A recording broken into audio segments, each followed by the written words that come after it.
High প্রিয় শিক্ষার্থীরা, সবাইকে স্বাগত জানাচ্ছি আজকের ক্লাসে। আজকে আমরা যে বিষয়টি নিয়ে আলোচনা করব তা হলো সম্মান প্রথম বর্ষ, fundamentals of mathematics, chapter 1, elements of logic বা যুক্তির প্রাথমিক তথ্য। আজকের আলোচনায় থাকবে, যেহেতু আজকের আলোচনাটি একটি এই চ্যাপ্টারের উপর বেসিক ক্লাস, তাই আজকে আলোচনায় যে বিষয়গুলো থাকবে ওই বিষয়গুলো কি করছে আমি এই পাশে লিখে রাখছি। আমরা আজকে দেখব গাণিতিক উক্তি বা ম্যাথমেটিক্যাল স্টেটমেন্ট কি, তারপর দেখব যৌক্তিক, এটা হবে যৌক্তিক সংযোজক বা লজিক্যাল কানেকটিভস। এটা কি মানে লজিক্যাল দুইটা যুক্তিকে একসাথে কারা কারা কি করবে যুক্ত করে ওদেরকে দেখব। আর একটা দেখব সংযোজক এর প্রতীকসমূহ বা সিম্বল অফ কানেকটিভস। তারপর দেখব আমরা নাকরণ উক্তি বা নিগেশন স্টেটমেন্ট। তারপর দেখব যোজন উক্তি, কনজাংশন স্টেটমেন্ট। তারপর দেখব বিয়োজন উক্তি, ডিসজাংশন স্টেটমেন্ট। তারপর দেখব বর্জনশীল বিয়োজক উক্তি, এক্সক্লুসিভ ডিসজাংশন স্টেটমেন্ট। তারপর দেখব শর্তায়ন উক্তি বা কন্ডিশনাল স্টেটমেন্ট। তারপর আমরা দেখব দ্বিমুখী শর্তায়ন উক্তি বা বাই কন্ডিশনাল স্টেটমেন্ট। তারপর আমরা দেখব যুগ্ম অস্বীকার উক্তি বা জয়েন্ট ডেনিয়েল স্টেটমেন্ট। আজকের আলোচনায় এই বেসিকগুলো থাকবে। আজকে এইগুলো নিয়ে কি করব আমি বিস্তারিত আলোচনা করার চেষ্টা করব। তাহলে চলো শুরু করা যাক আজকের আলোচনাটি। আজকের আলোচনার শুরুতেই থাকবে যেহেতু গাণিতিক উক্তি বা স্টেটমেন্ট, ম্যাথমেটিক্যাল স্টেটমেন্ট।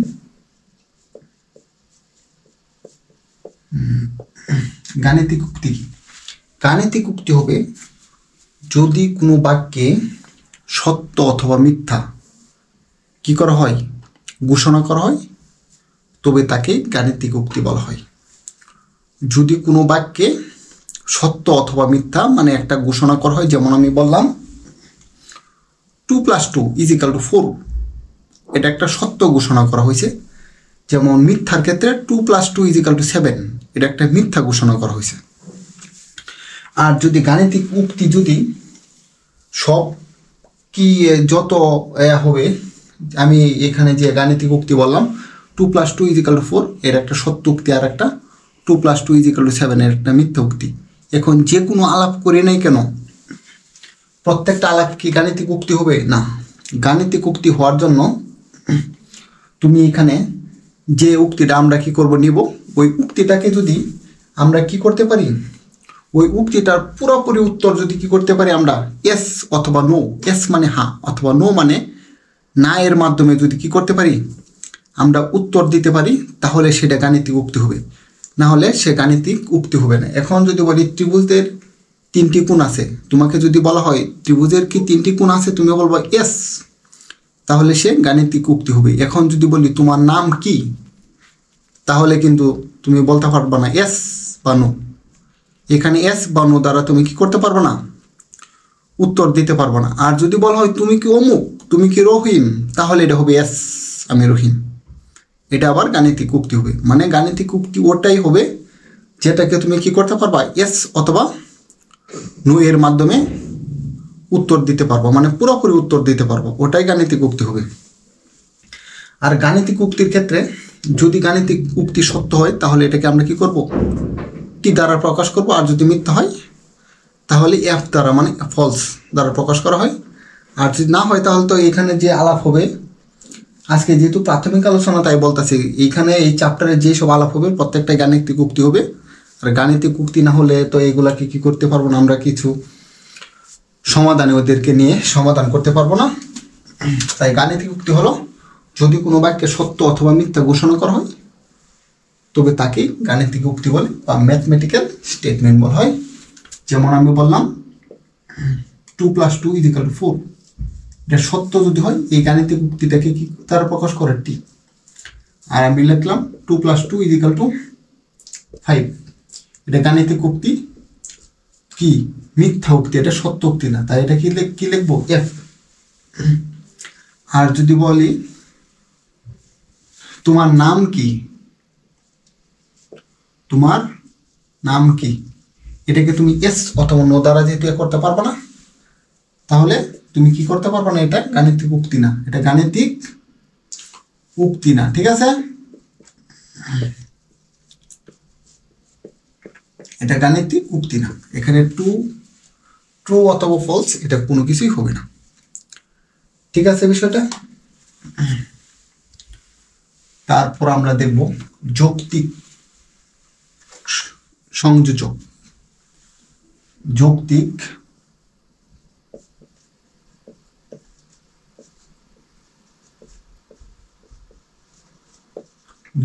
সংযোজক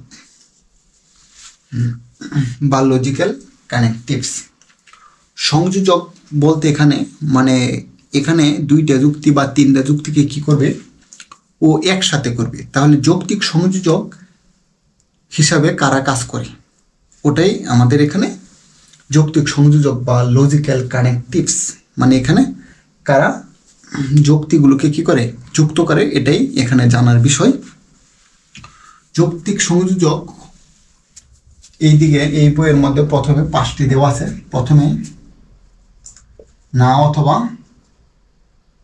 নয়, মানে নো অথবা ইংলিশে তুমি বলতে পারবো কত, নট। এটাও একটা কি যৌক্তিক সংযোজক হিসাবে কাজ করে। তারপরে আরেকটি আছে কত, এবং, এবং, আর এটাকে ইংলিশে তুমি বলতে পারো এন্ড। ঠিক আছে, তারপর আরেকটা যৌক্তিক সংযোজক হচ্ছে অথবা, অথবা এটাকে ইংলিশে বলা হয় অর। আরেকটি যৌক্তিক সংযোজক আছে যদি ডট ডট তবে ডট ডট, আর এটাকে ইংলিশে বলা হয় ইফ ডট ডট দেন। তারপর যদি এবং কেবলমাত্র যদি, আর এটাকে বলা হয় ইফ অ্যান্ড অনলি। ঠিক আছে, এইগুলাই না অথবা নয় বা নো নট। ঠিক আছে, এবং এগুলাই যৌক্তিক সংযোজক হিসাবে কি করে কাজ করে। আরো কিছু আছে এখানে, বর্জনশীল, আরেকটা আছে তোমার যুগ্ম অস্বীকার, এগুলো আছে পরে, এইগুলাই সবচেয়ে বেশি গুরুত্বপূর্ণ। ঠিক আছে, এইগুলাই দেওয়া আছে। আর সংযোজক কিভাবে কাজ করে দেখো, এবং, এবং এর ক্ষেত্রে যদি বলি তোমার দুইটি উক্তি, যদি বলি দুইটি উক্তি লেখো, দুইটি উক্তি, একটা যদি পি আর একটা কিউ হয়, তাহলে পির ক্ষেত্রে বললাম একটি ত্রিভুজের 3টি বাহু আছে, আর কিউ এর ক্ষেত্রে লিখলাম একটি ত্রিভুজের 3টি কোণ আছে। তাহলে এটাকে এবং দ্বারা যদি আমি যুক্ত করতে চাই, তাহলে লিখব এটাকে কিউ দেব, তাহলে লিখবো একটি ত্রিভুজের, আর এবংকে তোমার প্রকাশ করা হয় তোমার এবং এর সাইন, যদি সাইনে ব্যবহার করো, এবং এটা তার পরবর্তীতে বলতেছি, তাহলে পি যোজন মানে এবং কিউ ইজিক্যাল টু একটি ত্রিভুজের 3টি বাহু ও 3টি কোণ আছে। তুমি এটা লিখবা কোণ আছে, মানে এই যে এবং যেন ও না, এখানে কি হবে এবং হবে, যেহেতু এটা সংযোজক, এখানে তো ও কোনো জায়গায় নেই। এবং দ্বারা কি করছে, দুইটা কি করছে, যুক্তিকে গাণিতিক উক্তিকে কি করছে একসাথে করছে, মানে এই এবংটা এখানে কি করছে কানেক্টর হিসেবে কাজ করছে, মানে দুইটাকে কি করছে এক করছে। ঠিক আছে বিষয়টা। তারপর আমরা দেখব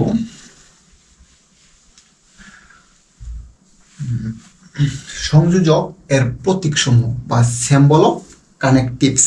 ঠিক আছে, এটার ক্ষেত্রে আমরা সংযোজক কোনগুলা দেখব? সংযোজক, প্রতীক, আর একটা কথা হবে নাম। ঠিক আছে, সংযোজক হবে না অথবা নয়, আর ইংলিশে যদি বলো নট অথবা কত নো।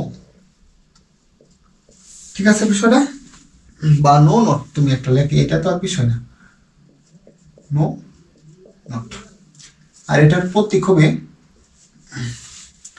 এই সাইন হবে এটার প্রতীকটা, নো নট মানে এটা সাইন, আর এটার নাম হবে নাকরণ।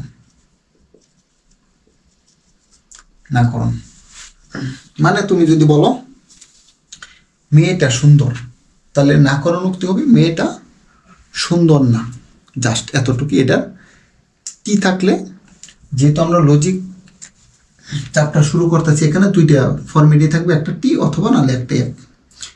টিকে যদি নিগেশন করো তাহলে এফ হয়ে যাবে, আর এফকে নিগেশন করলে কত হয়ে যাবে? টি হয়ে যাবে। এটাই, এফ থাকলে টি হবে আর টি থাকলে এফ হবে। ঠিক আছে, এইগুলো আমরা অনেক চার্ট করবো, এফ করবো, জাস্ট আমি এইগুলোর নামগুলো বলতেছি।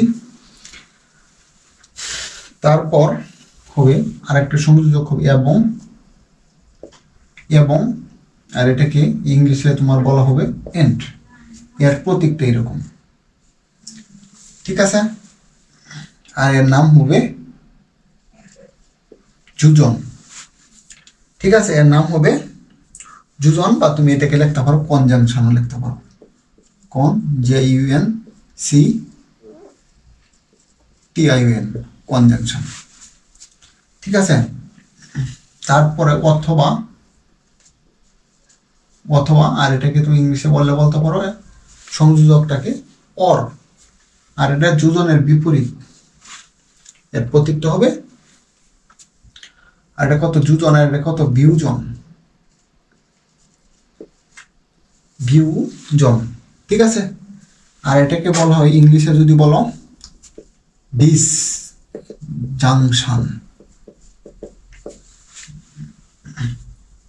ঠিক আছে, তারপর তুমি আর একটা প্রতীকের ক্ষেত্রে রয়ে গেছে যদি এবং যদি তবে, নাকি যদি ডট ডট তবে, আর এটাকে ইংলিশে যদি বলো ইফ দেন। আর এটার হচ্ছে দুইটা টান দিয়ে এক মাথায় কি করবো, একটা তীর চিহ্ন দেবো, আর এটাকে আবার এভাবে একটা টান দিয়ে তীর চিহ্ন দিলে হয়, তবে এটাই সবচেয়ে ভালো জনপ্রিয়। আর এটার নাম হবে শর্তায়ন, শর্তায়ন অথবা কত কন্ডিশনাল,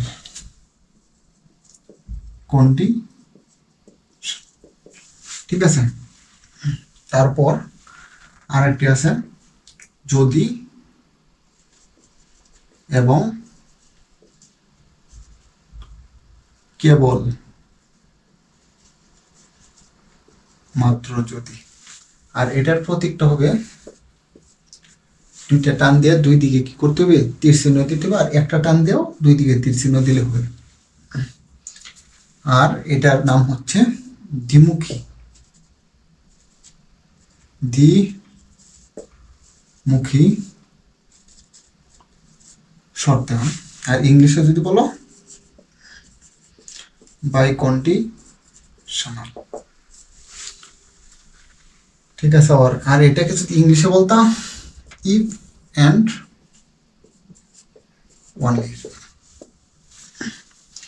এইগুলো হবে সংযোজকের প্রতীক সমূহ। ঠিক আছে, আমাদের এটা শেষ, এটা শেষ, এটা শেষ। তারপর দেখব উক্তি। নাকরণ উক্তিটা কি? কোন উক্তির উপযুক্ত স্থানে না অথবা নয় ব্যবহার করে আমরা যে উক্তি পাবো তাকে নাকরণ উক্তি বলে। কোন উক্তির উপযুক্ত স্থানে নাকরণ উক্তি, কোন উক্তির উপযুক্ত স্থানে না অথবা নয় ব্যবহার করি আমরা যে উক্তি পাব তাকে নাকরণ উক্তি বলে। যদি একটি উক্তি পি হয় তাহলে এর নাকরণ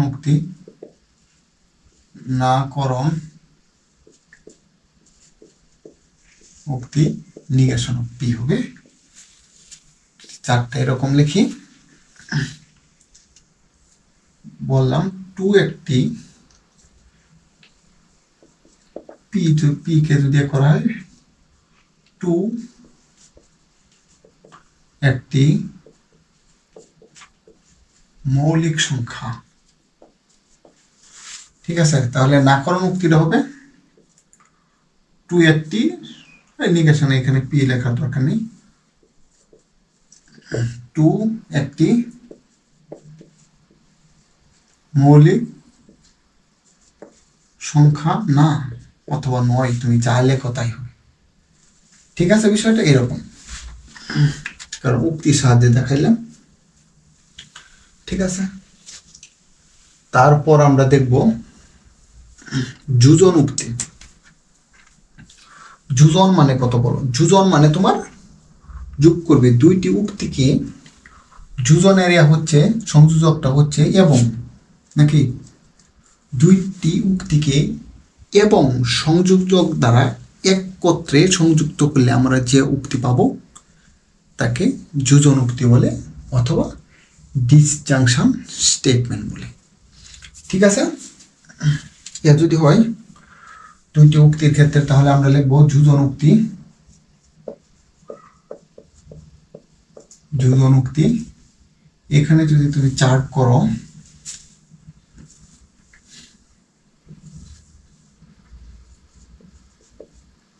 দুইটি উক্তি, একটা পি আর একটা যদি কিউ হয়, ঠিক আছে। দুইটি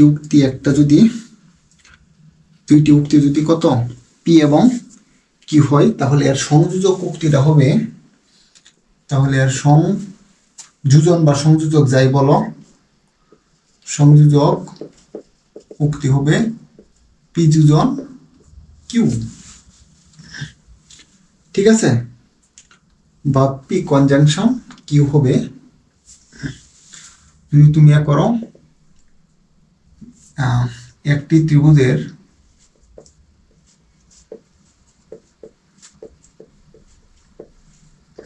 তিনটি বাহু আছে আর কিউ এর ক্ষেত্রে একটি ত্রিভুজের তিনটি কোণ আছে, তাহলে এদের যোজন উক্তিটা হবে তোমার পি যোজন কিউ। তুমি লিখে ফেলবে একটি ত্রিভুজের তিনটি বাহু ও তিনটি বাহু এবং তিনটি কোণ আছে, ও না একটি ত্রিভুজের তিনটি বাহু এবং তিনটি কোণ আছে, ঠিক আছে। এই যে তোমার দুইটা তোমার উক্তি কি করছে এবং দ্বারা একসাথে সংযোজন করছে বা সংযুক্ত করছে বা যোজন করছে, ঠিক আছে বিষয়টা। তারপর চার্ট আর এক করবো না, বুঝবো না, এখানে চার্ট লাগবে। তারপর বিয়োজন, যোজন এটা বিয়োজন,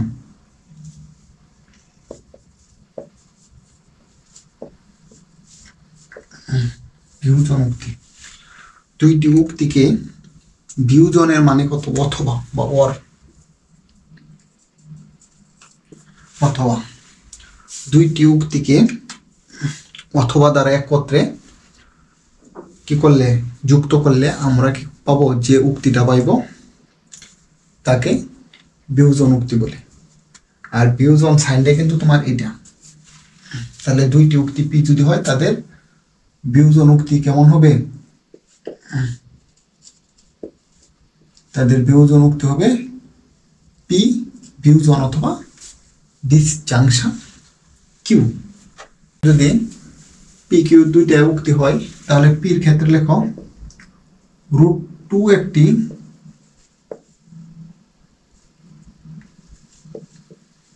মৌলিক সংখ্যা কিউ, 2 একটি মৌলিক সংখ্যা অথবা এটা একটা লিখতে পারো 2 একটা মূলদ সংখ্যা, অথবা এটা লেখো 2 একটি মূলদ সংখ্যা, তাহলে ভালো হবে 2 একটি মূলদ সংখ্যা আর 2 একটি অমূলদ সংখ্যা। তাহলে এদের বিয়োজন উক্তিটা কেমন হবে?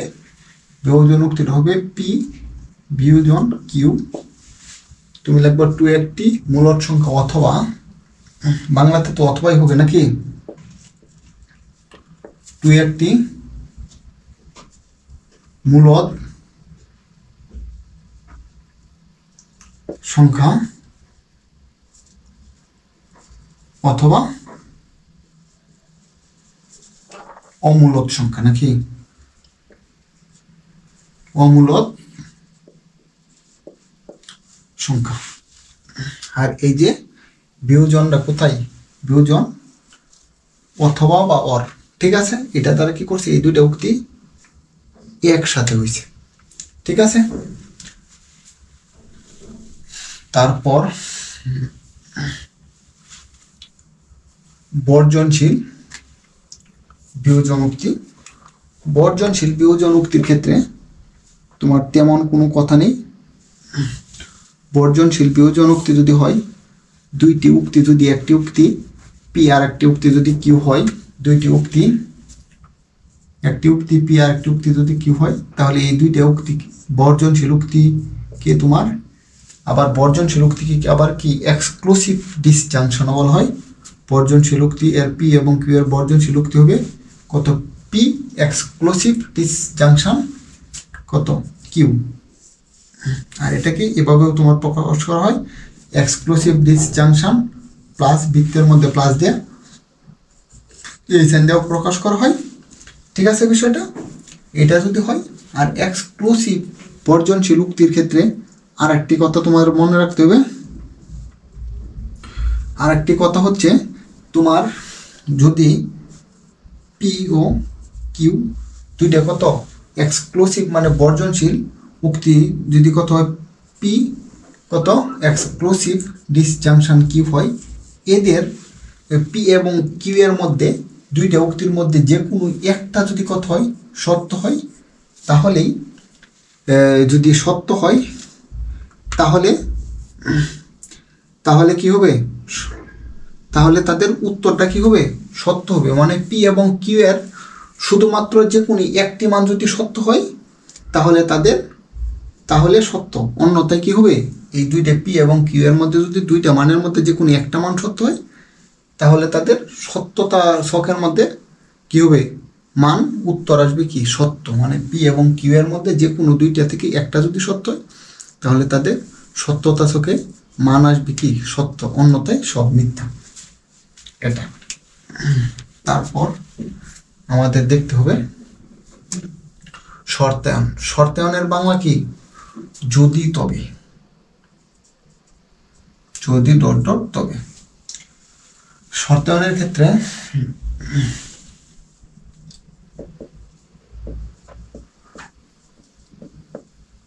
শর্তায়ন উক্তি, শর্তায়ন উক্তি দুইটি উক্তি পি কি হলে তাদের শর্তায়ন উক্তি কেমন হবে?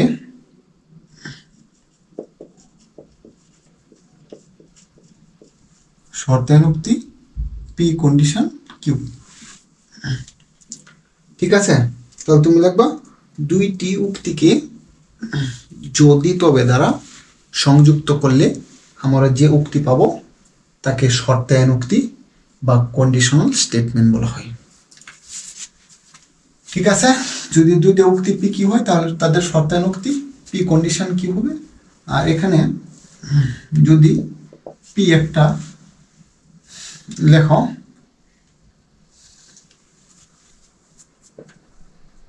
তুমি নিয়মিত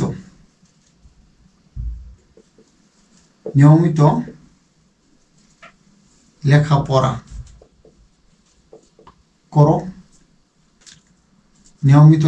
করো,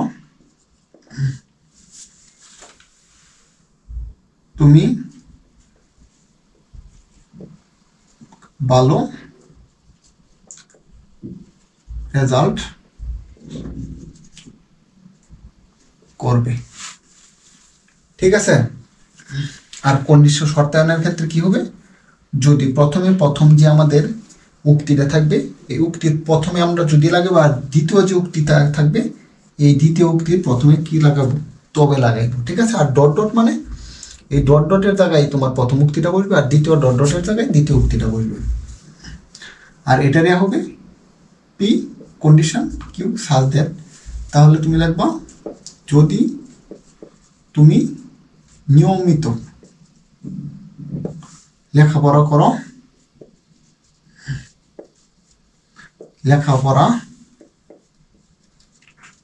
করো তবে তুমি আর লেখার দরকার নাই, ভালো রেজাল্ট করবে। ঠিক আছে বিষয়টা। এটা হবে তোমাদের কন্ডিশনালের মানে শর্তায়ন উক্তির ক্ষেত্রে বা কন্ডিশনাল স্টেটমেন্টের ক্ষেত্রে। তারপর দ্বিমুখী শর্তায়ন।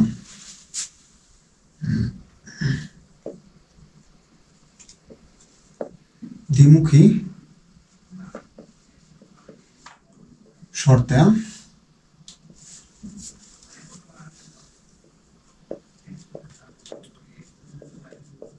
দুইটি উক্তি, একটা পি এবং যদি কিউ হয়, তাহলে তাদের দ্বিমুখী শর্তায়নটা হইবে, যদি হয় তাহলে তাদের দ্বিমুখী শর্তায়নটা কত হইব, দ্বিমুখী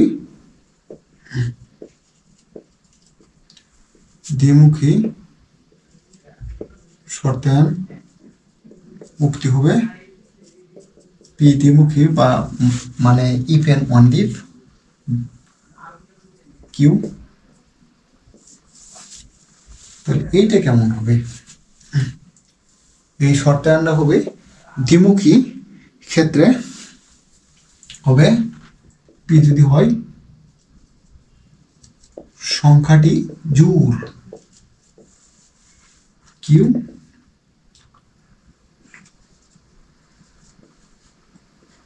সংখ্যাটি 2 দ্বারা বিভাজ্য। তাহলে এটার শর্তায়ন কত, দ্বিমুখী শর্তায়ন উক্তিটা হবে P if and only if Q such that, যদি সংখ্যাটি জোড়, যদি এবং কেবল যদি, লেখো সংখ্যাটি জোড় যদি এবং কেবলমাত্র যদি 2 দ্বারা কেবলমাত্র যদি সংখ্যাটি 2 দ্বারা বিভাজ্য, নাকি এটাই হবে দ্বিমুখী শর্তায়ন উক্তি বা বাই কন্ডিশনাল স্টেটমেন্ট। তারপর আরো একটি রয়ে গেছে যুগ্ম অস্বীকার। যুগ্ম অস্বীকারের ক্ষেত্রে আমাদের দেখতে হবে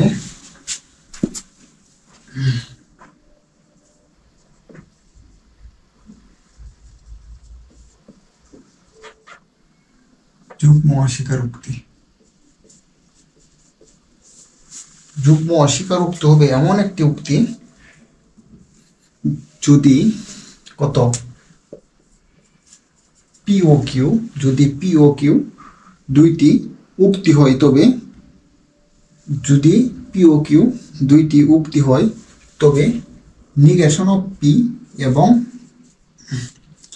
নিগেশন অফ কিউ, মানে যেহেতু আমরা উক্তি নিব ওই দুইটা উক্তি যদি যেটা হবে ওদেরকে কি করব, নিগেশন করব। নিগেশন করার পরে ওই দুইটা উক্তি থেকে কি করব, আমরা যে উক্তিটা পাবো ওইটাকে কি বলা হয়, যুগ্ম অস্বীকার উক্তি বলা হয় বা জয়েন্ট ডেনিয়েল। আর যুগ্ম অস্বীকার বা জয়েন্ট ডেনিয়েলের তোমার সাইনটা হবে তোমার এরকম। ঠিক আছে, তাহলে নিগেশন অফ পি এবং নিগেশন অফ কিউ এর যদি যুগ্ম অস্বীকার উক্তিটা লিখি তাহলে কত পি, কত জয়েন্ট ডেনিয়েল, আমরা কিউ এভাবে লিখব। ঠিক আছে বিষয়টা, যদি এভাবে লিখি তাহলে তুমি লেখো দুইটি উক্তি যদি হয় কত পি কিউ, তাহলে তাদের যুগ্ম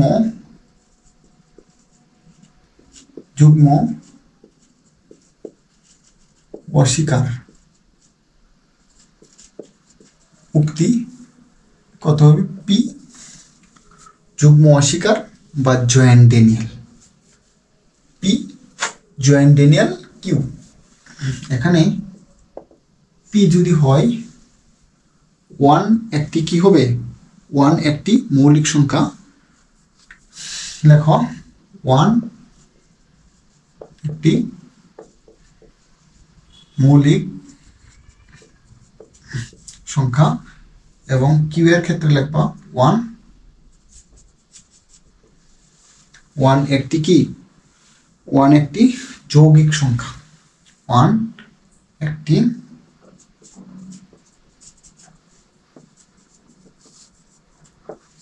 যৌগিক সংখ্যা। তাহলে এদের যুগ্ম অস্বীকার উক্তিটা হবে পি জয়েন্ট ডেনিয়েল কিউ। তাহলে লিখবা 1 একটি মৌলিক সংখ্যা নয়, মানে এখানে না দ্বারা নিগেশন দ্বারা করতে হবে না, তাই 1 একটি মৌলিক সংখ্যা নয় এবং যৌগিক